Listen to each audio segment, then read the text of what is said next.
اللہ تعالیٰ فرما رہا ہے کہ انجام کار نہ تمہاری آرزوؤں پر ہوگا نہ اہل کتاب کی آرزوؤں پر ہوگا. لیس بامانیکم ولا امانی اہل الکتاب. دیکھیں آرزو ہے نا ہماری، ہم تو آرزو بخشش ہوگی اور شفاعت ہوگی، اور میں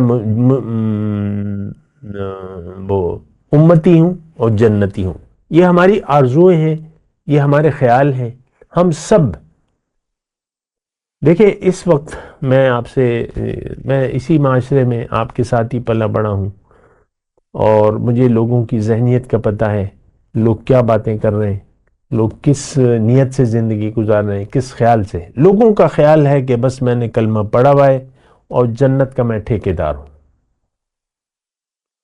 اصل میں تو آخرت پر ہمارا یقین ہے نہیں، نہ جنت پہ ہے. دوبارہ زندگی کو بھی ہم نہیں مانتے اپنے عمل سے.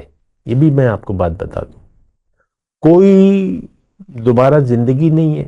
بس میں یہی ہوں، مر گیا میں ختم ہو گیا. یعنی حقیقی تصور یہ ہے ہمارا.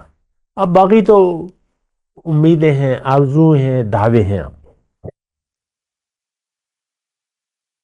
نعتیہ محفل میں شرکت کر لو تو بس ہاتھ اٹھا کے اور یہ نعرے مارو تو بس جنتی ہو. محفل میلاد کر لو تو بس جنتی ہو. مختلف آپ کی آرزو ہیں، اس کی میں تفصیل میں نہیں جاتا. اللہ تعالیٰ نے فرمایا کہ تمہاری امیدیں اور اہل کتاب کی امیدیں اپنی جگہ. جس طرح دیکھیں اہل کتاب جیسے کہتے تھے لن يدخل الجنت الا من كان هودا او نصارى. یہودی کہتے تھے کہ صرف ہم جنت میں جائیں گے. عیسائی کہتے تھے کہ صرف ہم جائیں گے. آج مسلمان کیا کہتے ہیں؟ صرف ہم جائیں گے.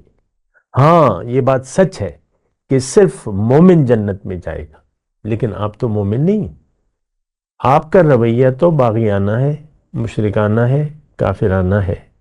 آپ اللہ کے بندے نہیں ہیں، آپ نفس کے بندے ہیں. آپ من چاہی زندگی گزار رہے ہیں. چھوڑ دیں یہ باتیں.